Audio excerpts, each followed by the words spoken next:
राधा वल्लभ श्री हरिवंश आज एक बहुत ही महत्वपूर्ण लेकिन दुखद विषय भी कह सकते हैं, उस पर बात करने जा रहे हैं ताकि आप ही लोगों का जीवन जो है दुखों से बच सके, वरना जीवन नरक से भी बदतर हो जाता है, दुर्गति हो जाती है।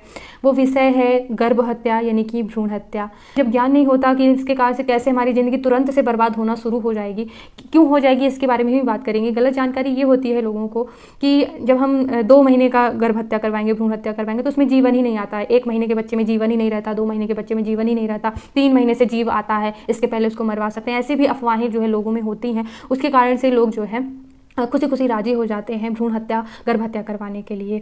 और ये इतना घृणित पाप है, तुरंत से दुर्दशा शुरू कर देता है, तुरंत से जो है इन पापों की सज़ा देखिए ऐसे ही मिलती है कि जब अब आप दोबारा जो है संतान प्राप्ति के लिए चाहते हैं तो ऐसे जोड़ों को दोबारा फिर संतान प्राप्ति टोटल होती ही नहीं है, होती है तो फिर विकलांग बच्चे या फिर बहुत ज़्यादा मुश्किल से संतान जो है प्राप्ति हो पाती है। पहली दुर्दशा तो ये हो जाती है कि तड़प जाते हैं संतान प्राप्ति के लिए। दूसरी जो है सज़ा ये होती है कि फिर जो है बीमारियों के माध्यम से, कभी एक्सीडेंट के माध्यम से कट रहे हैं, छिल रहे हैं, कहीं कुछ हो रहा है, कहीं कुछ हो रहा है, और फिर भगवान के ऊपर अश्रद्धा करने लगते हैं कि हमने तो कभी किसी का कुछ बिगाड़ा ही नहीं, हमने तो ऐसा कुछ किया ही नहीं, हमारे साथ ऐसा क्यों हो रहा है। क्योंकि ये थोड़ा सा अप्रत्यक्ष पाप है, यानी कि दिखता नहीं है, किसी की कत्ल करते दिखता नहीं है, पेट के अंदर तो दिखता नहीं, इस वजह से जो है लोग मारने में हिचकिचाते नहीं हैं।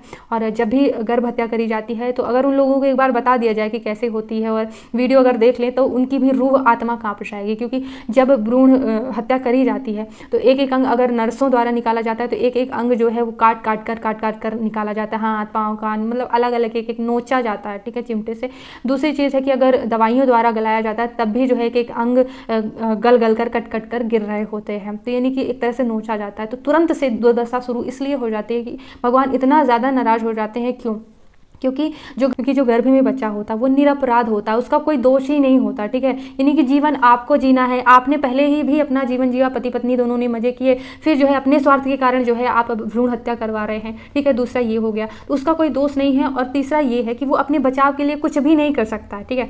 मतलब ना तो वो किसी की मदद मांग सकता है, ना वो भाग सकता है, ना वो रो सकता है, ना वो चिल्ला सकता है। तो ऐसी स्थिति में भगवान और भी ज़्यादा दंड देते हैं कि मतलब एक ऐसा जीव जो अपनी रक्षा के लिए कुछ नहीं कर सकता। बाहर भी हत्या करना पाप होता है, लेकिन गर्भ हत्या पाप इसीलिए बहुत बड़ा है क्योंकि वह जीव जो है वो अपनी रक्षा के लिए रो चिल्ला भी नहीं सकता, और ऐसे जीव को जो है लोग मरवा देते हैं, गर्भ हत्या करवा देते हैं गर्भ में, ठीक है। तो इसलिए जो है ये महत पाप की गिनती में आता है। और ये प्रमाण भी है महाभारत में कि इसके कारण से इतनी दुर्दशा भगवान करते हैं। क्योंकि अश्वत्थामा थे, महाभारत अगर किसी ने देखी हो तो उन्होंने गर्भ हत्या ही करी थी, गर्भ में भ्रूण हत्या उन्होंने कर दी थी, जिसके कारण से श्री कृष्ण ने नाराज होकर के उन्हें ऐसा श्राप दिया था। गर्भ हत्या किसकी करी थी ये भी मैं आपको बता देती हूँ। अर्जुन के नाती की गर्भ में, यानी कि अर्जुन के पुत्र अभिमन्यु के पुत्र की हत्या उत्तरा के गर्भ में ही, जिनका नाम आगे चलकर परीक्षित हुआ, ठीक है। मतलब वो फिर बाद में जुड़ भी गए, श्री कृष्ण ने जोड़ दिया तो उनका नाम जो है फिर जन्म लिया तो परीक्षित हुआ। तो उनको गर्भ में ही उनके टुकड़े टुकड़े कर दिए थे अश्वत्थामा ने, गुरु द्रोणाचार्य का पुत्र है अश्वत्थामा, ठीक है। तो उनको श्री कृष्ण ने, भगवान ने जब सजा दी तो बोला कि अब तुम मौत के लिए तरसोगे, मौत की भीख मांगोगे, लेकिन मौत तुम्हें नहीं आएगी। शरीर सड़ा गला होने का श्राप दिया कि सड़ जाएगा, शरीर से दुर्गंध आएगी, कोई भी तुम्हारे पास नहीं आएगा और तुम जीवित रहोगे। इसीलिए जो है अश्वत्थामा आज भी जीवित हैं, चिरजीवी कहे जाते हैं और जो है अपना दंड भोग रहे हैं। श्री कृष्ण ने कहा था कि तुम मौत की भीख मांगोगे, तड़प जाओगे कि मौत मिल जाए, लेकिन तुम्हें मौत नहीं आई। ऐसी भयंकर सजा जो है श्री कृष्ण भगवान ने अश्वत्थामा को दी थी। क्यों? गर्भ मतलब भ्रूण हत्या करने के दोष के कारण बहुत ज़्यादा नाराजगी भगवान की झेलनी पड़ती। जो लोग गर्भ हत्या करवाते इसलिए सावधान होना चाहिए। मरने की बात की बात ही अलग है कि मरने के बाद नरक में क्या आपको भोगना पड़ेगा, उसको भी बता देती हूँ जो गरुड़ पुराण में है। मतलब इसी जन्म में दुर्दशा शुरू हो जाती है, ठीक है। मरने के बाद क्या बताया गया है कि जैसे कि मतलब नोचा जाता है गर्भ को, उसी प्रकार से यातना देह नरक में दी जाती है। ऐसा शरीर जो कि केवल कष्ट भोगने के लिए, यानी उसको नोचा जाएगा लेकिन वो वापस से जुड़ जाता है, फिर नोचा जाएगा, दर्द उतना महसूस होगा, कष्ट भयंकर पीड़ा, फिर वो जुड़ जाएगा। मतलब काटने के लिए हजारों बार काटने नोचने के लिए चिमटा से नोचा जाता है, मतलब आग में जलाया जाता है, ऐसे मतलब दंड दिए जाते हैं यातना देह दे करके शरीर को, ठीक है। और भी कई समस्याएं इस प्रकार से होती हैं कि जैसे कि कई जोड़े ऐसे होते हैं कि जिनकी 1-2 संतानें हो चुकी हैं, अब अगर गर्भ आ गया या फिर चाहते हैं कि एक संतान तो है अब दूसरी नहीं चाहते हैं, अभी नहीं चाहते हैं, तो उसके कारण से गर्भ हत्या करवा देते हैं। तो जो संतान पहले हो चुकी है वो संतान जो है ऐसी दुर्गति करती है भगवान की, क्योंकि ऐसे पाप कर्मों से जो है पूरे परिवार की मति भ्रष्ट हो जाती है, पति की, पत्नी की, और जो बच्चे हैं उनकी इतनी मतलब बुद्धि अशुद्ध हो जाती है पाप कर्मों की वजह से, जिसके कारण से पूरे परिवार में कलह, पूरे परिवार में अशांति। बच्चे जो होते हैं या तो वो धन ऐसे बर्बाद करेंगे, बीमार बीमार रहेंगे तो दुख देंगे, या फिर जो है माँ बाप को गाली देना, मारना पीटना तो है ही, या फिर भाग जाएंगे, बहुत संपत्ति का नाश करेंगे। तरह तरह से जो है जो संतान पैदा हो चुकी है वो उन माता पिता को कष्ट देती है, और पति अलग कष्ट में, पत्नी अलग, मतलब लड़ाई झगड़ा कलह, मतलब पूरा परिवार बर्बाद हो जाता है। और फिर अंत में लोग कहते हैं कि हमने तो कभी किसी का बुरा किया ही नहीं, क्योंकि प्रत्यक्ष रूप में तो किसी की हत्या नहीं करी, पेट के अंदर था तो उन्हें पता मतलब नहीं चल पाया, इस वजह से कहते हैं कि कुछ किया ही नहीं हमने। तो इस पाप की प्रायश्चित भी नहीं कही गई है। जितने सारे ग्रंथ है ना उसमें प्रायश्चित भी ऐसा कहा गया है कि गर्भ हत्या का कोई प्रायश्चित भी नहीं है, इतना बड़ा पाप है, ठीक है। लेकिन फिर भी गुरुदेव के मुख से सुना है कि अगर जो लोग पछतावा करना चाहते हैं, मतलब उन्हें पछतावा है कि उन्होंने बहुत बड़ी गलती कर दी, ज्ञान नहीं था, उन लोगों के लिए कुछ उपाय है। सबसे पहले तो ये संकल्प लेना होगा कि अब ये दोबारा गलती नहीं होगी गर्भ हत्या करवाने वाली। दूसरी चीज़ है कि अब आगे आने वाली संतान, जैसे कि नाती पोते जब होने वाले होते हैं तब भी जो है दादा दादी लोग मतलब भ्रूण हत्या करवा देते हैं, तो वो गलती भी नहीं होगी, दूसरों को भी समझाएंगे।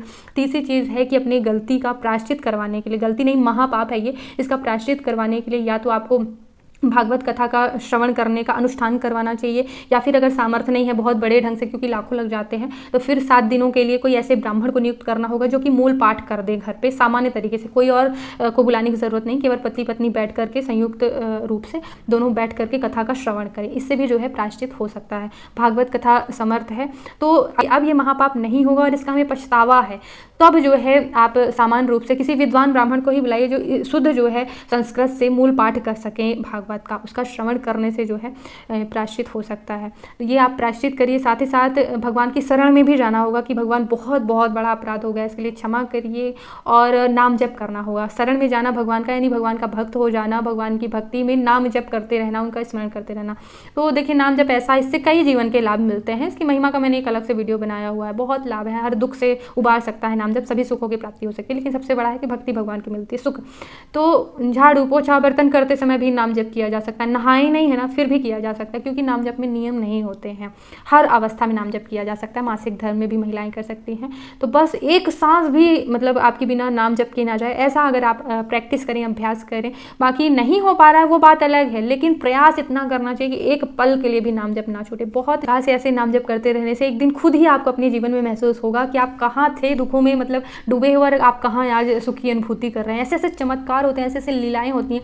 एक चैनल है मेरू वृंदावन नामक का, देखिए कैसे कैसे भक्त बताते हैं कि कैसी कैसी लीलाएं होती हैं, वो भगवान के सिवा और कोई इंसान कर ही नहीं सकता। ऐसे ऐसे चीज़ें होती हैं उन भक्तों के साथ, वो बताते हैं कि आज भी कैसे भगवान दर्शन देते हैं। नाम जप करिए, भगवान की भक्ति करिए, सच्चा सुख उसी में है। गलतियाँ हो गई हैं तो उसका प्रायश्चित भी करिए, और गलती नहीं भी हुई है फिर भी जो है नाम जप भगवान की भक्ति तो करनी ही चाहिए। कैसे कैसे करते हैं, क्या विधि होती है, भक्ति संबंधित मैंने अलग से प्लेलिस्ट बनाई हुई है। पूजा पाठ, धर्म, रिश्तों में सामंजस्य को लेकर के वीडियो बनाती रहती हूँ, सभी बहुत महत्वपूर्ण वीडियो है। एक बार ज़रूर आइएगा चैनल पर, ज़रूर देखिएगा, और आप सब्सक्राइब भी कर सकते हैं अगर इच्छा हो तो। और इस वीडियो को देखने के लिए बहुत बहुत धन्यवाद। राधे राधे।